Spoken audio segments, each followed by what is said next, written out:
Welcome to magnet brain. इस video में हम क्या पढ़ने वाले हैं? इस वीडियो में हम पढ़ेंगे एनसीईआरटी सॉल्यूशंस। किस चीज के?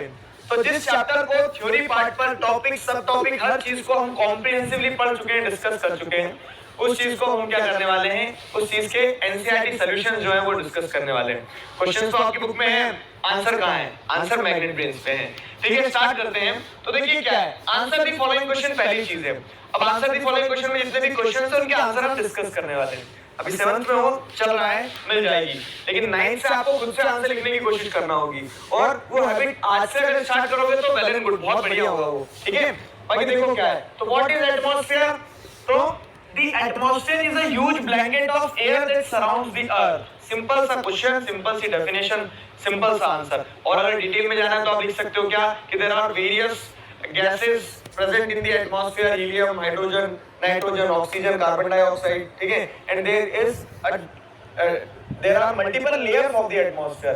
तो वो मल्टीपल लेयर्स कौन कौन सी है जो हमने स्ट्रक्चर में डिस्कस करी है? आई होप आपने वाला वीडियो लेक्चर देखा है, तो देखा है तो आंसर भी दे ही देना। ठीक है, कमेंट सेक्शन में आपका होमवर्क क्या हो गया? You are required to write what are the different layers of the atmosphere, what is the different what is the structure of atmosphere, कौन कौन से स्फीयर होते हैं। ठीक है, ये हो गया। फिर देखो क्या है अगला question, Which two gases makes the bulk of the atmosphere? Atmosphere का बल्क जो एक मेजर पार्ट जो एटमॉस्फेयर का, वो कौन सी दो गैसेस से बनता है? तो नाइट्रोजन एंड ऑक्सीजन, ये दो गैसेस जो हैं, तो it makes up the bulk of the atmosphere. ठीक है, जो बल्क बनाने की बात कर रहे हैं तो वो नाइट्रोजन और ऑक्सीजन से बनता है। Which gas creates greenhouse effect in the atmosphere? Atmosphere में ग्रीन हाउस इफेक्ट कौन सी गैस क्रिएट करती है?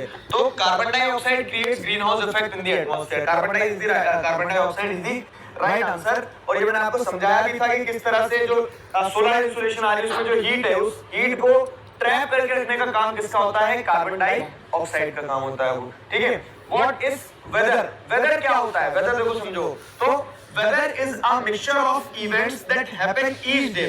ठीक है, each day is the keyword। हमने क्लाइमेट वेदर दोनों चीजें पढ़ी थी। तो वेदर क्या होता है? जो day to day hour to hour change होने वाली चीज है। तो weather is a mixture of events that happens each day in our atmosphere, including temperature, rainfall, humidity। तो ये सारे फैक्टर्स हो जाते हैं जो वेदर को इन्फ्लुएंस करते हैं। Weather is not same everywhere and every day, ये भी लिख सकते हो। ठीक है, हर दिन हमारे यहाँ वेदर अलग होता है। ठीक है, हर जगह वेदर अलग होता है। तो ये आंसर हो गया आपका क्या, व्हाट इज वेदर का।